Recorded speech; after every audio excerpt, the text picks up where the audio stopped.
So I've had this argument a few times. Is it a ship or is it a boat? And a boat can fit on a ship, but a ship can't fit on a boat. And the argument goes back and forth. So I don't know. But you know what? We're going to go over all the cruise terminology that I've run into over our last 8 to 10 cruises. Let's start with some terminology about the ship itself. Like, what is a beam? That is the cross section, how wide the ship is from edge to edge. And that's what they consider the beam. And then sometimes you'll see something called gross tonnage. It is the actual measurement of the internal volume of the ship, not the actual weight. 1 gross ton is equal to 100 square feet of volume. For actual weight, you would actually be saying displacement of the ship. That's how much water it displaces because of the actual weight. I didn't make this stuff up. Not to say that's not important, but let's talk about knots. I actually said that on the very first try, which is hysterical to me.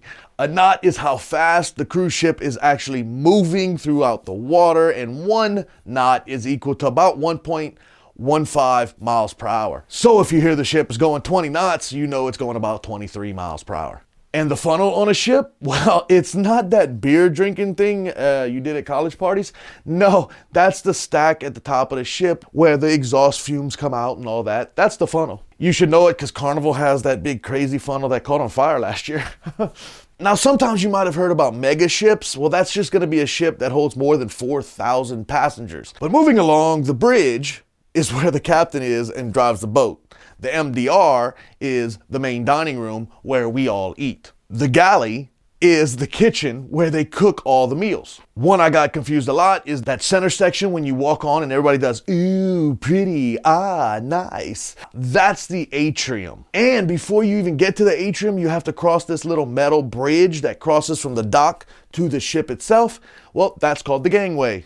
The wake is that white turbulence that comes out from behind the ships from the spools, and it causes that long trail out into the ocean. And then you start to get into like your cabins or your rooms. That is your actual room on the ship. They're called cabins. They're also called staterooms. Some cruise lines are also calling them verandas. Come on, think about it. If somebody said this is your room, that's cool. But then somebody says this is your cabin, that's a little cooler. Then they say, sir, this is your stateroom. Ooh, we added another word to room, made it even fancier. Then they say, welcome to your veranda cabin. And then they come out with veranda suite. It's pretty sweet. It's still just your cabin. And speaking of inside your cabin, that thing you sleep on, that is actually called a berth. Some cruise lines will say there's 1,400 cabins, but they'll say there's 2,800 berths, which means there's 2 beds per room. And in some rooms, they can have up to 4 beds, and that 4th or 3rd or 4th bed, like bunk beds pulled out the wall or out of the ceiling, those are called Pullman beds. I wonder if they call them Pullman beds because you pull them out of the ceiling.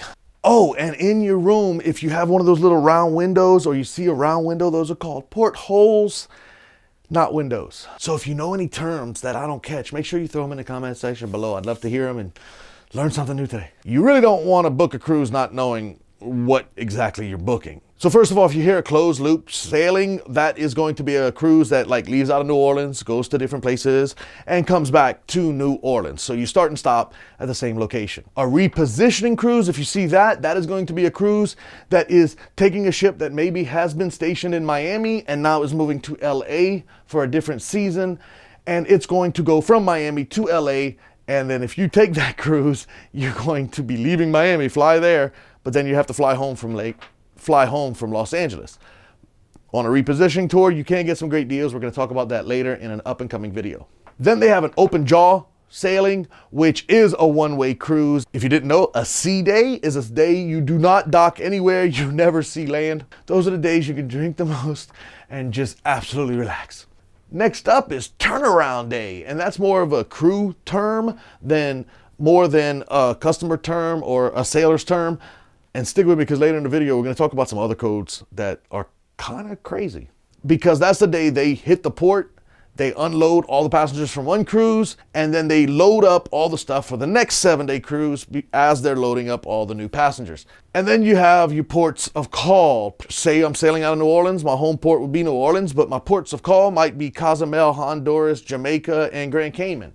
And then you head back to your home port. Your embarkation day will be the actual day that the ship is leaving that home port. It's going to be the first day of the cruise and when you get on board.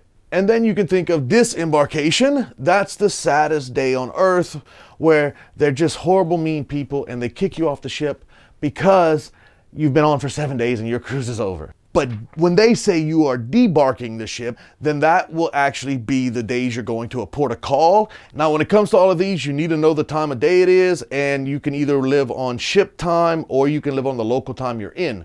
When you're getting back on the ship later in the day, that is going to be the all aboard time, and that's the time you need to have all crew members and all passengers on board, because they are going to be leaving the port within the next half an hour to an hour. That's the time you really got to pay attention to, and you need to pay attention to whether you're on ship time or local time, because that can lead to pier runners. And a pier runner is one of these morons that can't figure out a clock, and you're running down the pier like a fool, waving at the ship like, please don't leave me. Please don't leave me in Jamaica. These people are mean. And there will be thousands of people on their balcony taking videos of you running down the pier like a fool because you can't tell time.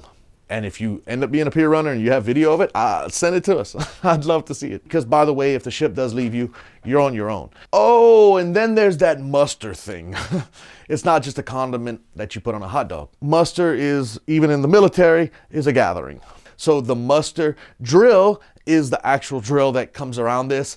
It's an emergency safety meeting where they explain to you all the basics of what will happen if an emergency happens. The muster station is the location on the ship that you and the people in your cabin are told to go to if there is an emergency, because they cannot leave the port until every single person checks into that muster. So understand that is something we all have to deal with and we all have to go through on every single cruise. Just get it done and don't be one of those guys. I hate the people that are late for muster and don't get it done.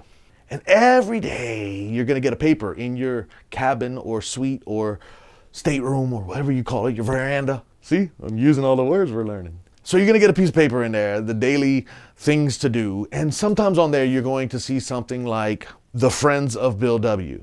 If you didn't know, the Friends of Bill W is Alcoholics Anonymous. Speaking of codes on this thing, you might see Friends of Dorothy. That's for the LGBTQ community. Now to the crazy codes that I've learned over the last couple of years on this. But if you hear Alpha, Alpha, Alpha or Code Alpha, that is going to most likely be for a medical emergency. In the same line of thinking, if you ever hear Bravo, Bravo, Bravo or Code Bravo, you're going to know that that's probably a fire on board. And that is one of the worst things on a ship. You may hear Charlie, Charlie, Charlie or Code Charlie. That is going to be for a security issue, fights, or just any other reason why security may need to be called to an incident. Another one I was told was Delta, Delta, Delta, Code Delta. That is going to be for some kind of damage to the ship that needs to be repaired, and they're trying to get the repair crew to the place in time. If you hear Code Echo, that could be something to do with the steering of the ship or drifting of the ship or being off course or something like that.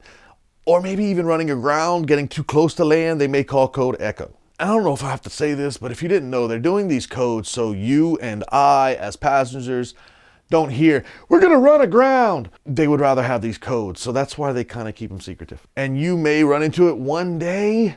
You'll hear Code Oscar, and that is going to be for a man overboard. You're not going to hear him call man overboard. Code Papa could be for some kind of environmental issue, like maybe a stack is leaking or something polluted the waters in some way or fashion, so it might be a Code Papa. You may have heard Code Quebec, which was a quarantine. I'm guessing Quebec, quarantine, QQ, yeah. That's what they were using to say, and they were needing to quarantine people. If you ever hear Code Sierra, that may be to try to get the ship to come to a stop or slow quickly. Code Zulu would be for a fight among passengers. So I don't know if you were interested in all that, but I found it kind of really intriguing to kind of know what's going on and kind of maybe feel like you're behind the scenes a little bit next time you're on a cruise ship. And also it's just great to understand all these terminologies when you're talking to other cruisers and you can feel like part of the club. Welcome to cruising. I love it. And that's about it for terminology. If I've missed anything, make sure you throw it in the comment section below. And I look forward to seeing you on the next damn detour. Let's go.